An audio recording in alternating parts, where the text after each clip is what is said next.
I want to continue today with some stories about the FMI sisters, the daughters of Mary Immaculate, who are based in Rabaul and have spread elsewhere. I've spoken a little bit about parts of their history, which is very interesting, just to talk a bit more about their history and who they are.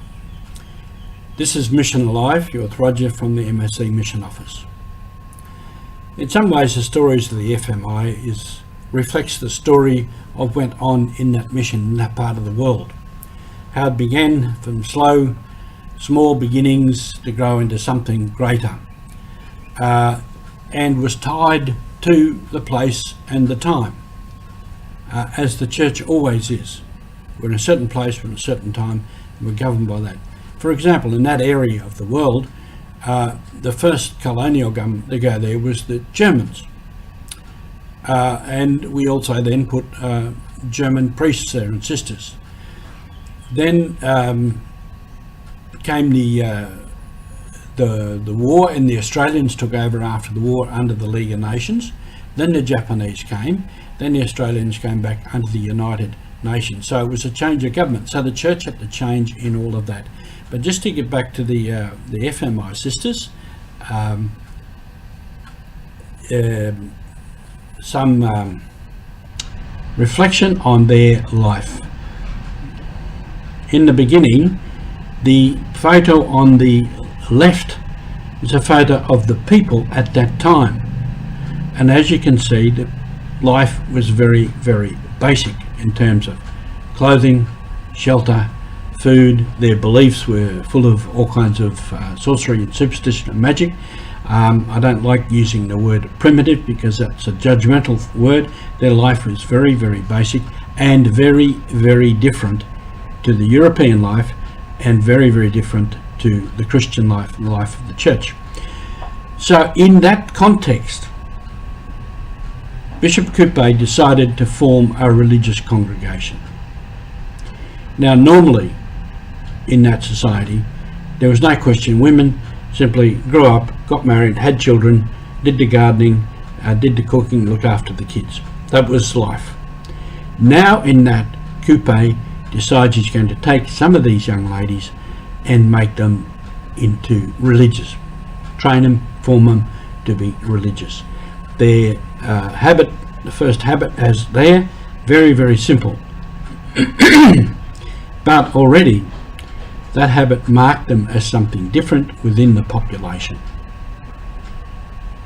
And as I've said before, his idea was to have within the population one group of the people who are dedicated to Christ and the church, and able to take the gospel deeper, and also to serve the people, and particularly the women and the girls.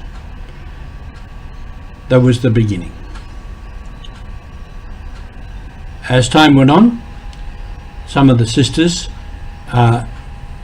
helped the OLSH sisters, the Daughters of Our Lady of the Sacred Heart, in the work that they were doing. And here one of the sisters is injecting a man, probably with penicillin, for a tropical yaw, which was like magic. Penicillin had a magical effect on tropical yaws. But some of the sisters there, the Daughters of Mary Immaculate, are there assisting and learning, and with the people. And you'll see there a large number of women and children. And there's another shot, a similar one. Probably these girls may be in school, they have a uniform on, and the FMI sisters are there with one of the old sisters. And so began the work in medicine and education. And these young sisters would have been learning a lot. And again, all that, doing that work and having that knowledge would have set them aside from the people and marked them as somebody different. In 1967, they took their final vows. Before that, they had temporary vows, which they knew every year or every 3 years. And here, as a step, they took their final vows. This was a big thing for them, because it marked a time of recognition that they were not no longer, in a sense, a temporary or a group that was on trial, but they had made their mark and they were taking vows. So this was a very important time for them. In 1967, it was 50 years of their founding as sisters. So a very important time.